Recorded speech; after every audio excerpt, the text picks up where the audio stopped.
The overall goal of this procedure is to establish a reliable platform for developing solar cells based on new materials. This is accomplished by first preparing a clean, electrically insulating substrate. The second step is to deposit 2 layers of sputtered molybdenum for the rear hole selective electrical contact. Next, deposit the P-type tin sulfide absorber by either atomic layer deposition or thermal evaporation.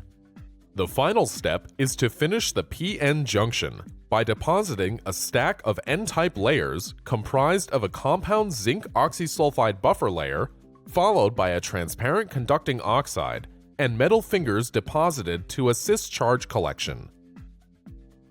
Ultimately, the resulting solar cells are tested by measuring current voltage curves under simulated solar light and quantum efficiency under monochromatic illumination. Although this method is demonstrated for the development of tin sulfide solar cells, it can also be used to develop inorganic thin-film substrate-style solar cells based on other new materials. The deposition of tin sulfide by atomic layer deposition will be demonstrated by Chuanxi Yang, a grad student in the Gordon Group at Harvard. Vera Steinmann, a postdoc in the Photovoltaics Research Lab at MIT, will demonstrate the deposition of tin sulfide by thermal evaporation.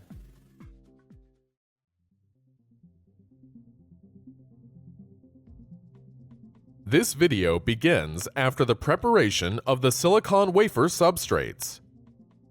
Use 1 square inch polished 500 micron thick silicon wafers with a 300 nanometer or thicker thermal oxide.